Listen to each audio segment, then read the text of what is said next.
This is CBC Here and Now.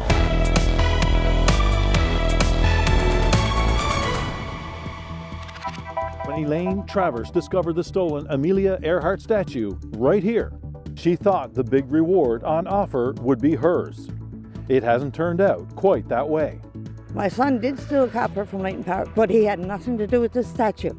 I'm Terry Roberts on the Heart's Content Barons, and I'll have that story coming up. You know, it feels a bit like a new day. I'm very hopeful. Synovus celebrated the 20th anniversary of first oil from the White Rose project. But a lot of the talk here today was about the future of oil and gas. I'm Jeremy Eaton, and I'll break it all down. Coming up. I'm here in Stoneville talking to the owners of the province's only sea urchin plant and the struggles they have to make sure they get better product. The urchin, I'm not taking from nobody, I'm only building. You know what I mean? So like, I'm making value out of something that no one's doing. That's the story tonight on Here and Now. Good evening and welcome to Here and Now. The woman who discovered the Amelia Earhart statue this summer after it was stolen in Harbour Grace says her life has been upended. And now she's going public in an effort to defend her own reputation and her son's. Here and Now's Terry Roberts reports. She says she innocently discovered the stolen Amelia Earhart statue in this brush 4 months ago and believed the big reward on offer would turn her life around. But now Elaine Travers says she's being made to feel like a criminal. I'm hoping that I could get the money so I can better myself right now. On August 1st, Travers pulled into this forest access road off Route 74, about halfway between Victoria and Heart's Content. She says her dog needed a bathroom break, but a quick pit stop turned into a discovery that has transformed her quiet life into a stressful nightmare. So I pulled in this road for her and she wouldn't come back. And she kept barking and barking and barking. When Travers approached her agitated dog, she noticed something unusual in the brush. It was this, the Amelia Earhart statue, cut into pieces. The statue was stolen in late April from a municipal park in Harbour Grace, about 25 kilometers away. It's believed the thieves intended to sell the bronze to a scrap metal dealer. The theft was big news, which likely prevented the culprits from following through with their plan, and the statue was simply discarded. The town and its partners offered a $25,000 reward for information that would help find those responsible and the return of this prized work of art, which honors this famous female aviator. Amelia Earhart left the airstrip in Harbour Grace in the spring of 1932 and made history by becoming the first woman pilot to complete a solo transatlantic flight. After being evicted from her government-owned house in Heart's Delight, Islington, Travers thought her run of bad luck was over and that the reward would be hers. It would give me a place to live. It would. I'd have a vehicle. I wouldn't be stranded the way I am now. But Travers says she's been treated like a criminal by the RCMP. That's because of her son's criminal past. He's inside this car, would not agree to an interview. But Travers says they had no involvement with the theft and disposal of the statue. In fact, she says her son was in jail at the time of the theft for stealing copper. My son did steal copper from Leighton Park, but he had nothing to do with this statue. As a matter of fact, the day after the statue was stolen, I was the one that told him in jail that it was stolen. He didn't know a thing about it until I spoke to him about it. Travers understands why the police would be suspicious, so both her and her son have agreed to take a polygraph test. I feel upset, really upset, because if it was anybody else, they would have had their money right away. I feel like I'm a crook and I never did nothing wrong. The RCMP will only say their investigation is ongoing and have not made any arrests. The reward is being coordinated by the town of Harbour Grace, but officials declined comment on the reward when contacted this week by CBC News. Meanwhile, the statue has been fully restored by sculptor Morgan MacDonald. A new stainless steel skeleton has been installed, so Amelia will be a tougher target for thieves. She's all back together and looking in fine form now. The statue will be secured to this new platform and rededicated during a ceremony next spring, with visitors being greeted by a reproduction of Earhart's signature. The town's insurer is paying for the restoration. What's less certain is whether this woman will get the reward money. It's very, very sad. And I feels for my son, and I feels for Hearts to Light. But something's got to come out, and someone's got to say who stole it or whatever. And for me to get the money, I don't know.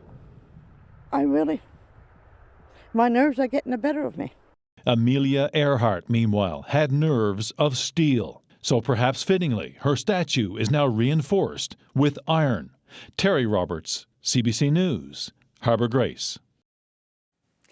Well, the province's oil and gas industry celebrated a major milestone today, with Cenovus Energy marking 20 years of production on its White Rose project.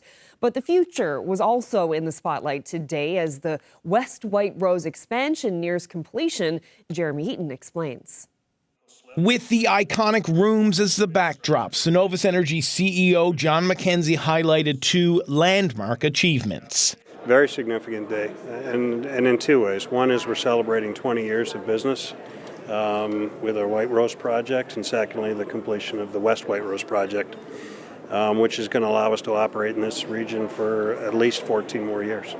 Please know that your new government has your back. The event drew out current provincial and federal politicians, and even one freshly retired, to celebrate the company's success and what will also be a big win for the province.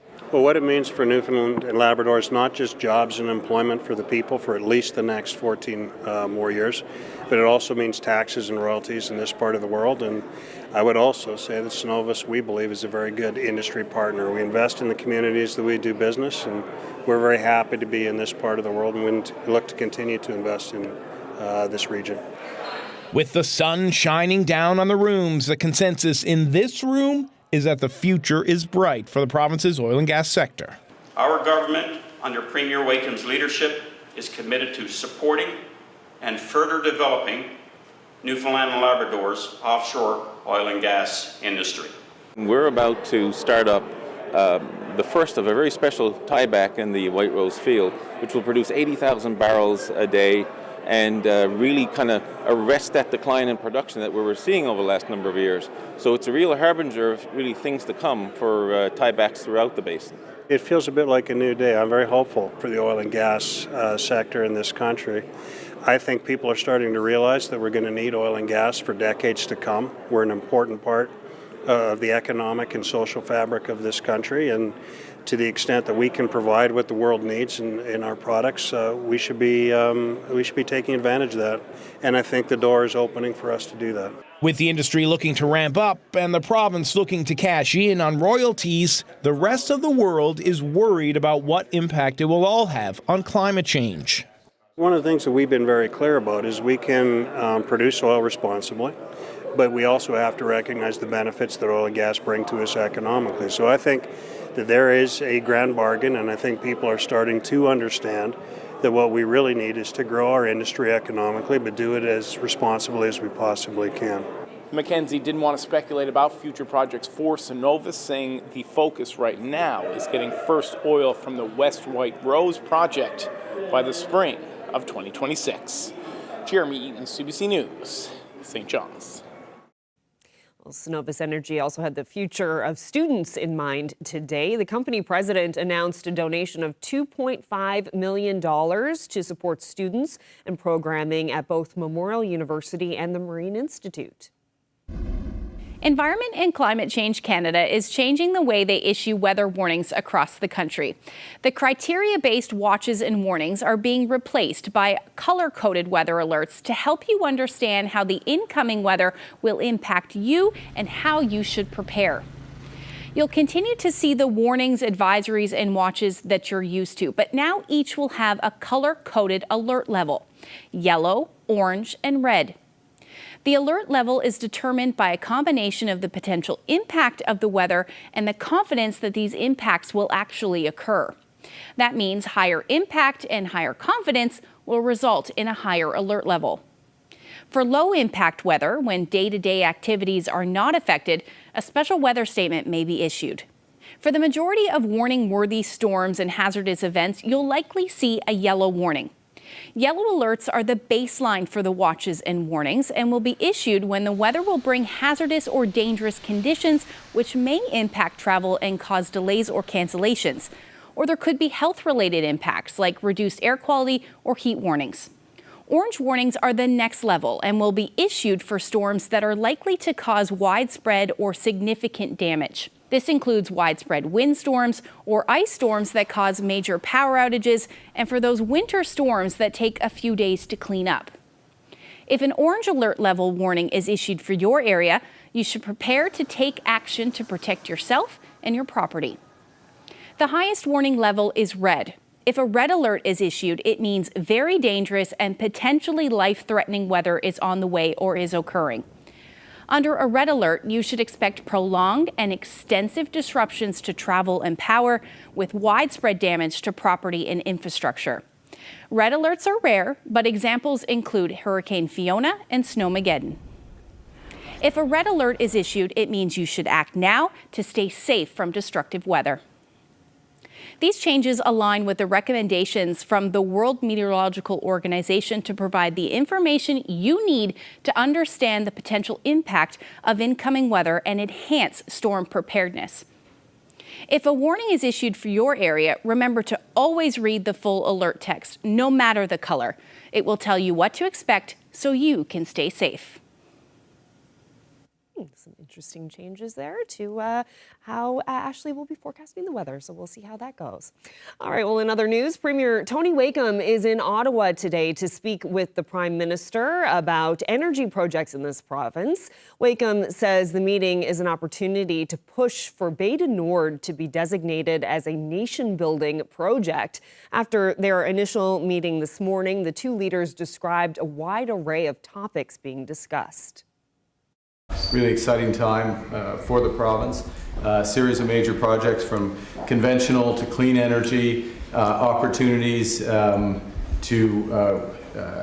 restructure in a positive way. The forest products sector, fisheries sector, huge range of opportunities in critical minerals, and on and on and on. And the Premier has an ambitious agenda. We're looking forward to working together on helping to realize that for the benefit of the people of Newfoundland and Labrador. So, welcome. Well, it's great to be here, everyone. And I just said to the Prime Minister, you've gone above and beyond. You even ordered in a grey, foggy day for us just to make us feel like home. But it's great to be here. I think this Prime Minister has an interest in nation building, as you've described it.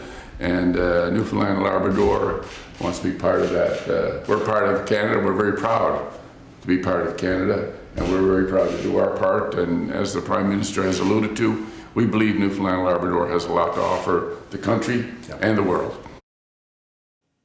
Well, the Liberal opposition is reacting to Premier Tony Wakeham's State of the Province address yesterday. In that speech, Wakeham cautioned that the $626 million deficit announced by the former Liberal government in August could be even higher once his government has a full picture of the province's finances. But Liberal finance critic Sarah Studley says now the ball is in the PC's court to rein in spending. We don't know what's going to happen between now and the end of the fiscal year, because I think it's important to remember that it's not the end of December. The end of the government fiscal year is March 31st. So we don't know what's going to happen with oil prices between now and then. The exchange rate also is impacted. I also think it's important to recognize that there's still 40% of the year. So the PC, the Conservative government, will be in power for 40% of this budget year. So they have lots and ample opportunity to change things, and it also depends on the rate of spending. So I'll be honest, early in the summer, late spring, Minister Cody was telling us, don't spend, slow down your spending. Oil prices are not going great. And so we'll see now how much the Conservative and how fast the Conservative government is spending. They've been in 1 month now. They still have, I believe, 4 more months till the end of the fiscal year. And so that deficit now is in their control, and they have full control of whether or not it's 626 or whether it's more or whether it's less. Over the hand and shot, blocked, Pasternak, and Canada defends the title, takes takes home the gold medal. That's the moment Team Canada won gold at the Men's Masters World Ball Hockey Championships. Among the team members was Scott Duty, a teacher from Churchill Falls, Labrador.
The future of the sea urchin harvest in this province is on shaky ground. The owners of one of the province's last remaining urchin processing plants say they're grappling with low-quality stock, but a solution could come with the stroke of a pen. CBC's Troy Turner explains. You can find them by the millions along the shores of Newfoundland and Labrador. They're often called Aussie eggs and other colorful names. But sea urchins are considered a delicacy by many, especially in Japan, where their roe, that yellowy bit in the middle, can fetch a good $1. We've been doing well. First few years they were better. The quality was good, but we've seen a decline over the past few years in the quality because we find we're over harvesting certain areas. Fishing areas for sea urchins are aligned with the lobster fishery, but Unlike lobster and many other species, in most of the province, sea urchins sit untouched on the ocean's floor. We have so many areas that have been unexplored. If fishermen or divers, or however you want to put that, if they were allowed to take their boats, or even people there could go and they could harvest for us, or for anyone, not just for us, but for anyone interested, if they could do that, then we could open our doors and we could have product coming, and I could hire more people, and we could probably do all year. That's what would help. For more than a decade, Hodder's Shellfish has been lobbying government to get temporary licenses where urchins are generally not harvested. I stressed to DFO my concern that we were fishing at the time 2 bays, and we were fishing it heavy in the areas that the urchin quality was good, and I couldn't believe it as a fishery as a whole that we would be confined to these 2 little areas and pushing odd urchins out of them zones when all the island has not been explored. At a recent Sea Urchin Advisory Committee meeting, Jerry and Alicia Hodder stressed the future of the fishery relies on access to different bays. They say they're still waiting on an answer from DFO that makes sense. I have no idea what reason. I'm sure it's not resource management reasons, because they lack in that. We reached out to the Department of Fisheries and Oceans multiple times over the past few weeks. They would not do an interview. In a prepared statement, they said, there is no broad or significant support for changes to current management measures, including with respect to fishing access. DFO would not clarify what support is needed to make a change.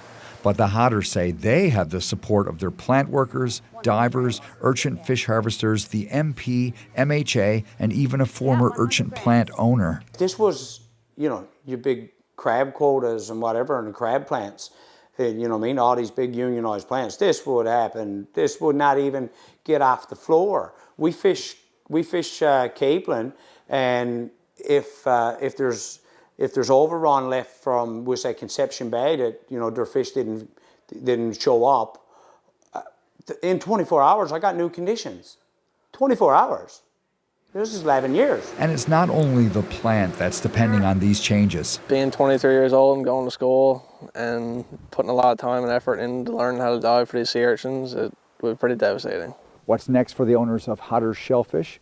Well, apart from shutting down, which they do not want to do, they may have to look at transitioning to another product, and that will take hundreds of thousands, if not millions, in investment. Troy Turner, CBC News, Stoneville. Now to news from the courts. The sentencing of a St. John's serial fraudster and former housing advocate hit another snag today. Michelle Voisey was a central figure in the 2023 Tent City protest in St. John's. And earlier this year, she pleaded guilty to fraud. Voisey admitted to creating a CRA account in her niece's name and applying for COVID-19 financial benefits. Sentencing was originally scheduled for June, but was delayed. Now it's been delayed again after Voisey filed an application for a court-appointed lawyer. The Crown argued Voisey has, quote, done everything she can to put off sentencing. And while Justice Peter Brown agreed, he still gave Voisey until December 5th to complete her application.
Here with a look at the forecast, and I got a bit of a start when I went out this morning and saw a little dusting of snow on the ground.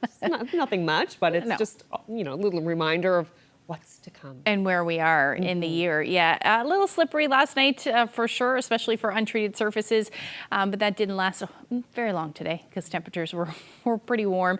And we are in for a little bit of an unsettled couple of days, that's for sure. We've got an area of low pressure to our south with a warm front that's going to move in, and that is going to bring some rain with it, but also some snow in some areas, and we're already starting to see that as well for parts of the island. And you can see that mainly inland areas in the higher terrain on the south coast and the west coast of the island, but it is, you know, this front is encountering some much colder air. Badger 0 degrees, Deer Lake now down to 1, Corner Brook sitting at 0 degrees as well. So as this front continues to move north, that potential for that snow to fall will continue in essentially a line from the Port-au-Port Peninsula, although you should see this fall as rain, but from the Port-au-Port Peninsula through to Clarenville and potentially even the Bonavista Peninsula, you may see some of this fall of snow as the temperatures continue to drop through the night. Along the coast, though, Burin Peninsula and the Avalon, this should fall as rain tonight. And you can see that very clearly on the future tracker. This model doing a pretty good job in picking up where that snow is currently falling. So expect that through the night. And it may get a little heavy at times, but I don't anticipate too much in the way of accumulation. But just keep that in mind through the overnight tonight. And then that should end as drizzle or maybe some lingering flurries into the early morning hours tomorrow. And then we deal with the potential for maybe some freezing drizzle as well, again, because of that colder surface, and then the upper levels are actually going to see those temperatures a little warmer, and that's a recipe essentially for some freezing rain. Again, I don't anticipate too much in the way of that, but still you could pick up, as far as snowfall goes, maybe a trace to 2 centimeters, maybe a little higher than that if we do see some of that heavier snow. Now, your temperatures tonight, again, southern areas of the island and the Avalon should stay around 4 degrees. Otherwise, hovering around the 0 degree mark, a little bit below. Northern Peninsula, you sit this one out, at least for tonight. You'll sit around -6 tonight with clear skies. Same thing along the strait. And then across Labrador, some chilly temperatures tonight. -15 in Happy Valley Goose Bay, -12 in Lab City. But those temperatures towards the coast will sit into the minus single digits.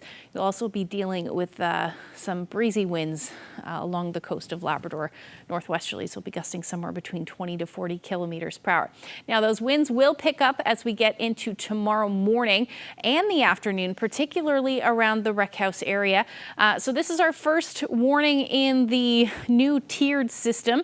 So this is a yellow wind warning for the Rec House area, and you are looking at your winds gusting as high as 100 kilometers per hour. And just to put that into perspective, if we start to see some of those winds going forward in some of the weather systems, you know, we talk about 120 to 150 kilometer per hour wind gusts. That's when we'll start to see that higher impact, which will bring those alert levels to either orange or red. So this is just a taste for now of what's going to happen. Now, as far as the weather goes through tomorrow, again, we'll see that front advance north. Again, it may encounter some colder air, which could bring the potential for some freezing drizzle. Again, I don't see too much in the way of accretion there, but still the chance. And then we've got the Green Bay, White Bay area, higher elevations on the west coast, and eventually the northern peninsula, where you may see some snow as well. Anything south of that, though, we'll see rain through the day tomorrow. This will be a rain event for the Avalon. And again, eventually some drizzle into the afternoon along southern areas of the island. And then it'll take some time to get towards the northern peninsula, say tomorrow evening, but you will see some wet snow, and that will eventually move towards the south, well, most of the big land as we head through the overnight as well. Now, how much are we talking about snow? Well, Higher elevations on the west coast, you could pick up 10 to 10 plus centimeters of snow. Otherwise, a wide swath here of between 5 to 10 centimeters for most of Labrador. And that's the first round. You've got another round coming potentially on Saturday. Your daytime highs tomorrow, warmest south, 7-8 degrees, maybe even 9 degrees. Central, you're looking at temperatures 2 to 3 degrees. And again, northern peninsula, you'll sit around the 0 degree mark through the day. For Labrador, overall, minus single digits. Beautiful day before that snow arrives. Minus single digits and sunshine. However, you will see some snow in Lab West. Much colder temperatures coming next week. I'll get into that coming up. Great. Thank you, Ashley. Well, as we saw earlier, Premier Tony Wakeham met with the Prime Minister in Ottawa today. On the Premier's Ottawa agenda are talks about major energy projects like Churchill Falls and Bay du Nord. MHA Fred Hutton is the critic for energy and mines, and he says the opposition has a lot of questions about the Premier's plans for these projects. Well, I think more concrete commitments from the provincial government on exactly what they want to do. Right now, if you look at what's happening with the Churchill Falls Memorandum of Understanding, there's a lot of uncertainty. There's a lot of uncertainty here in this province. I'm sure Quebec is feeling it as well. Recently, their Minister of Energy was in the province, Minister Frechette. She even said, well, if you're planning to do any changes to this MOU, we'll be bringing changes as well. There's been this long discussion from the current government when they were opposition that this was rushed. We've been trying to change this deal since 1971, when Frank Moores, a PC premier, came into power after Joey Smallwood signed that deal in '69. We've been trying to change it. It's been to the Supreme Court. It's been to the Superior Court. Every successive premier who's been in office for a longer period of time has tried to change this, unsuccessfully. Premier Fury and Legault had political will to try to change this deal, this very lopsided deal, which Legault said was unfair to Newfoundland and Labrador. The fact that we still may have a referendum, we don't know if it's going to be on the MOU or on the definitive agreements. The fact that there's going to be another independent review. We've already had 3 from JP Morgan Chase, from Stikeman Elliott, the law firm, and from Power Advisory. If there's going to be a third review, independent review, let's do it.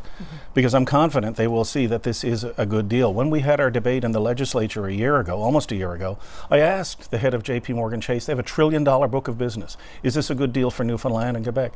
He said for both. It's a good deal for both. The first step in this, the Premier has said about the independent panel, said that should be established in the next month or so. Right. What would you like to see from that panel? What would you like to see from that review? Who do you think could be put on that panel, and what do you think their mandate should be? Well, I mean, as I mentioned, we've already had some independent reviews done of the MOU, and, you know, they didn't review the term sheets or the definitive agreements at that point in time, and I'm talking about JP Morgan, Power Advisory, and Stikeman Elliott, because they didn't exist. So what are they going to be reviewing? Are we going to do a referendum on the term sheets, or are we going to do it on the MOU? Because they may be different. What we reach in 2 or 3 months or 4 months' time by April may be a little bit different. And especially if the Premier has said, as he did, we may seek some changes, and Quebec equally, well, if you're going to do changes, we're going to do changes too. So that concerns me. I'm not quite sure who they can get. We've already had these independent reviews, but if they're going to do one, let's just do it. But find out who's going to pay for it. And, you know, the Premier says, we're going to develop Gull Island, we're going to expand Churchill. But who's going to pay for that? Because we know what happened when we went it alone with Muskrat Falls. We ended up with double what we thought it was going to cost, all that extra debt, and it costs us $500 million a year before we get out of bed in the morning to make sure that your power rate, which was $300, doesn't go to $526. It's just that simple. And we're going to be paying that for a very long time. I don't want to be involved in a deal that means we're going to lose money again or be on the wrong end of this. I want to make sure that this is right for Newfoundland and Labrador. But I didn't want to forgo the opportunity to at least explore it, which is what the opposition did a year ago when they walked out of the House and wouldn't even vote on it.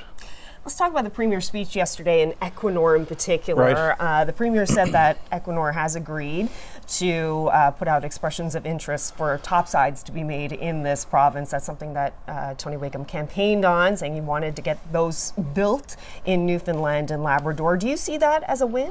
Well, he's weakened his stance on what he said, compared to what was in the election, where he said they're going to be built here. We're not going to do this. Well, now there's a concession that, they're going to put out an expression of interest. Will they be able to? Well, I hope they can. And I hope they can be built here. But I wouldn't want to see that deal scuttled just because of that aspect of it. It's just there's so much riding on this in terms of, I know we need to transition to green energy, but we are going to need oil to get there as well. And oil has been very good to this province, in terms of the royalties that we've received for it, the roads that it's paved, the schools that it's built, the doctors, nurses, police officers, and teachers that it's paid. We have this opportunity with Beta Nord to continue down that road with a lucrative industry that has provided thousands and thousands of jobs to Newfoundlanders and Labradorians, but billions in revenue for Newfoundland and Labrador. So I don't want to forgo it just because a political promise was made by a different party. So you think that a deal with Equinor on Beta Nord should happen even if topsides aren't part of it? Well, I'd have to see what they're going to do before I could commit to that in terms of saying definitively, but I think that we need to make sure that what they're doing is what they're saying they're doing, is exploring all options, and they're putting out the expression of interest. So that encourages me somewhat. But it's not etched in stone at this point in time that they're actually going to do it.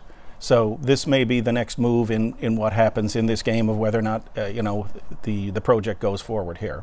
Now, the fall sitting in the House of Assembly is being skipped Yeah. this time around, and Premier Wakeham blames the Liberals for that, saying that it was because of the judicial recount for the provincial election that pushed it ahead and delayed the House opening, and so now it's not going to open for the fall sitting. And all of these issues we're talking about won't be debated in the fall. But it's only November 26th. Well, what do you think? Do you think that the House could still open? It's only November 26th, and I think that our members are ready to go. The 15 members of our caucus have said definitively they're ready to go in there. And we have questions, just, what we're discussing here today, some of them. For my own district, the Premier offered during the campaign he was going to build 4 ferries and going to build them here in Newfoundland and Labrador. But he also said, we'll do the fiscal analysis on it later. I don't know who would, come up with that, but, it's going to be hundreds of millions of dollars. Where's the money coming from? That's what I'd like to know. And when are we going to get the ferries, if we're getting them? Okay, well, I guess we're going to have to wait until the spring for the next session of the House of Assembly. Fred Hutton, thank you so much. Thank you, Carolyn. Appreciate your interest.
The RCMP is looking for help investigating a series of break-ins in Happy Valley Goose Bay. Police say 3 break-and-enters at commercial buildings were reported on Monday, November 24th, between 10 a.m. and 1:30 p.m.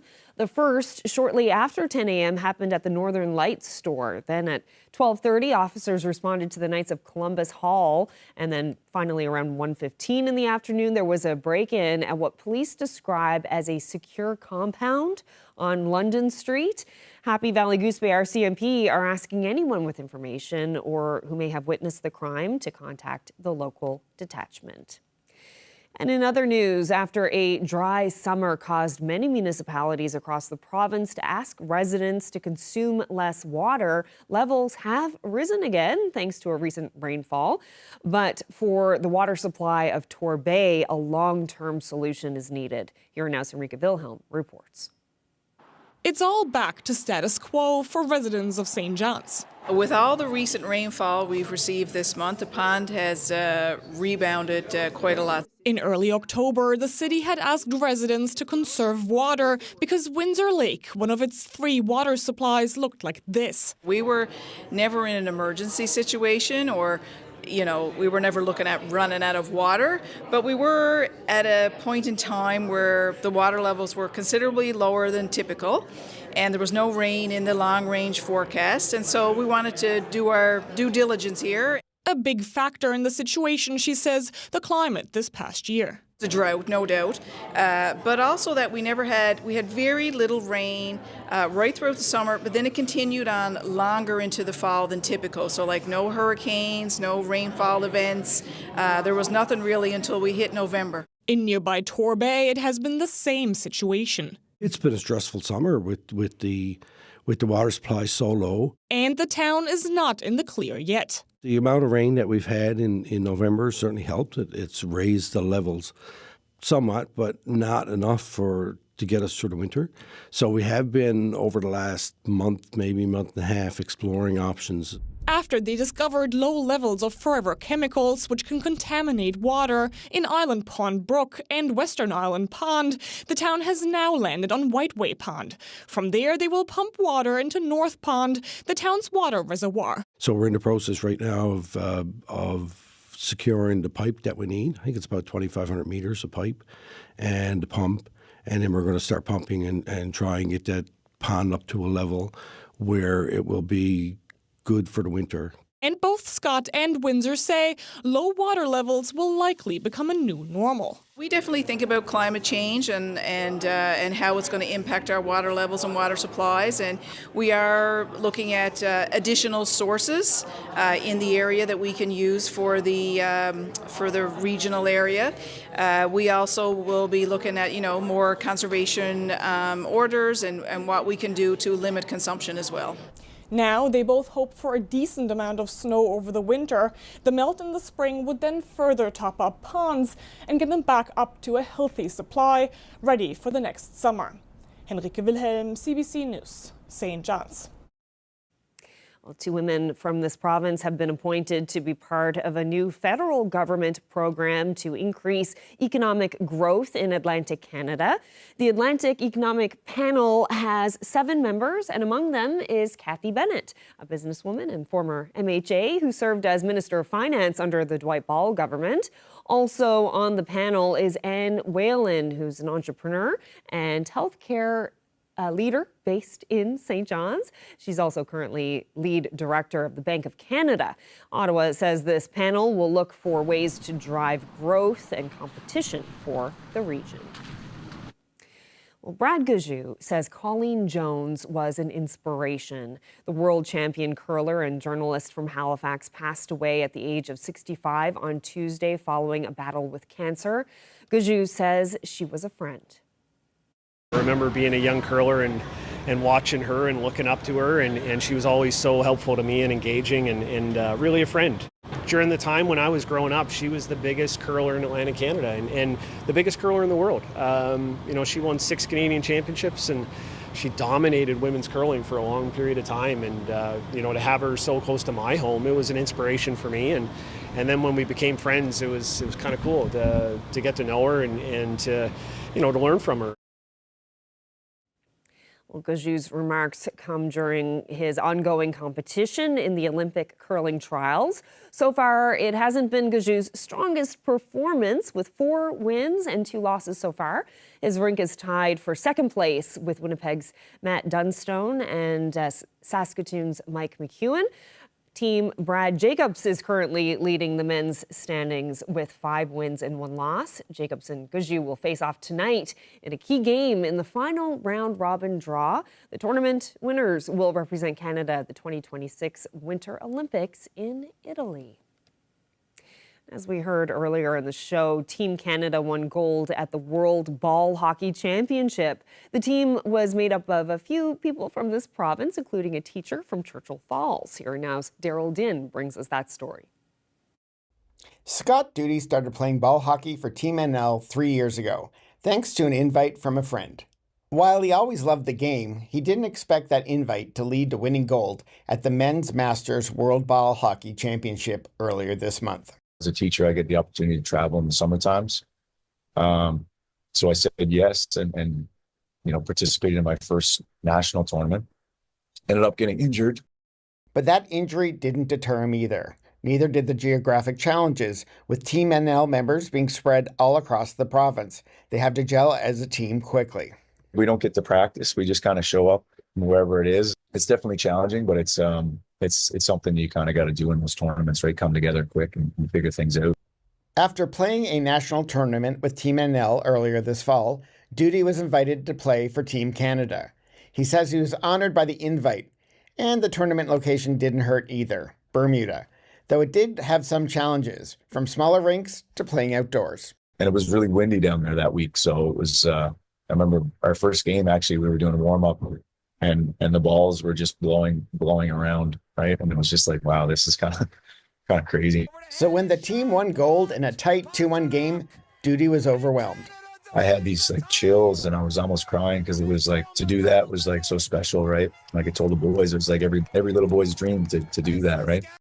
Duty had a welcoming committee waiting for him at the Wabash Airport, led by his family. And they had some signs, and there was a couple other people, I think, that kind of joined in when I got back in the airport. But that's kind of what's special about this whole thing. Duty's fellow teachers and students in Churchill Falls were also rooting for him.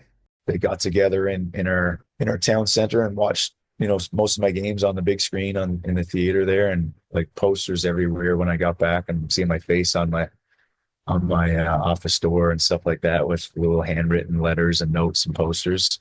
And know that they're cheering me on and genuinely happy for me was really cool. Daryl Din, CBC News, Happy Valley Goose Bay.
Well, if just listening to the Rolling Stones music isn't enough for diehard fans, they could try picking up some memorabilia from the band's private collection. Almost 200 items will be on auction in Dallas next month, and that could raise more than $1 million. It is a collection of Rolling Stones memorabilia, stage-worn outfits, tickets, programs, autographs, instruments, you name it, tracing the history of the band from their formation in the early 1960s until they conquered the world by the end of the decade. The leading lot in the sale is Brian Jones's Harmony Stratotone guitar that he acquired in the early 1960s. It was his first electric guitar. What's fascinating about this guitar, it is a budget guitar. This is not a high-end instrument. This is what, somebody working class in the early 60s would have been able to afford. So it's a very humble, modest instrument. I think one of the coolest pieces of music memorabilia isn't an album at all, but rather an album sleeve. It's a 12-inch record that simply says "We Love You" with the band's names written on it. And this would have been sort of, we think, a prototype predecessor to their Satanic Majesty's Request album. It's named after their single "We Love You," and we think this was one of the early sort of mock-up covers for an album that ultimately never came to be. Over the course of less than a decade, they go from being one of 1,000 other aspiring rhythm and blues, rock and roll bands in London to being on top of the world. I think watching that story unfold through these objects is very interesting. Of Rolling Stones fans out there. It'll be interesting to see how much some of those items go for. Oh, for sure. I bet a lot. I bet a lot of money, yeah. Okay, so let's have a look at the long-range forecast. Some messy weather on the way you talked about earlier. Yeah, and it depends on where you are. Some of us are going to see snow, some of us are going to see rain, and then also some windy conditions. So let's just jump right into it to get us into your Friday. So most of you across Labrador through the day on Thursday are actually going to see a beautiful afternoon. Clouds will be on the increase though, but you will see snow arrive Thursday night into Friday morning. Now you could pick up like between likely closer to 5 centimeters, but higher elevations may see a little bit more than that, but typically around the 5 centimeter mark. Now for Friday morning across the island, things will be quiet to start. You may even see a little bit of sunshine on the western half of the island, but we do have the potential to see some showers just skirting the Avalon as we head into the evening hours. So keep that in mind. And then some showers for the western portion of the island as well as we head towards the evening. Most of this will be on the increase through the overnight, and you'll start to see it on the south coast of the island as well. So daytime highs will range from 5 to 8 degrees from the south coast through to the Avalon. And then the rest of the island will sit between 3 and 4 degrees through the day. Now temperature is going to moderate a little bit for Labrador. You'll be hovering somewhere between 0 and 3 degrees. But Lab West, you'll continue to see those cooler temperatures, and you'll be hovering around -7 as your daytime high. Now, as we head through the overnight and into Saturday, things become a little bit more messy. We'll likely see some sunshine to start the day east, but again, we've got some onshore flurries or showers on the west coast, so things will be a little messy through the day on Monday, depending on elevation. And then the southern areas of the island as well. You're looking at some shower activity, and again, higher elevations, inland areas. You may see some snow with this. Then we've got another round of snow for Labrador, which could bring another 5+ centimeters, bringing those accumulations to closer to 10 to maybe even 15 centimeters of snow over that long period of time. So just keep that in mind for your Saturday as well. Daytime highs are pretty much not going to move too much, anywhere from about 1 to 5 degrees. Labrador, minus single digits for the north coast. Lab West at -8. Otherwise, somewhere between -1 and +2 through the day on Saturday. As we look ahead to the long range forecast, the weekend for St. John's and Eastern Newfoundland, at least for the daytimes, will be fairly nice. We will see 3 to 5 degrees. Rain will arrive again on Monday, and your temperature will sit around 7 degrees. We will see that for central and western Newfoundland as well. A little messy to start the work week next week, but there is some much colder temperatures. An Arctic blast moving in by Monday night for starting in Western Labrador, and next week looks cold across the Big Land. So we could see some more snow, that's for sure. Now, our weather photo of the day is taken on the west coast of the island. This is in Woody Point. Great shot of beautiful area. Beautiful, it's just gorgeous. Picture perfect there. Thank you so much, Rodney. If you have any weather photos you'd like to share with us, we'd love seeing them. Send them to nlphotos@cbc.ca. Fantastic. Thank you so much for that, Rodney. And I guess for those of us in the east, the weekend looks like a good time to get out and maybe put out some Christmas decorations if you... That's a good idea. Yeah. At least the daytime. Yeah. Perfect timing. Well, that's it for us. Thank you so much for spending part of your evening with us. Good night.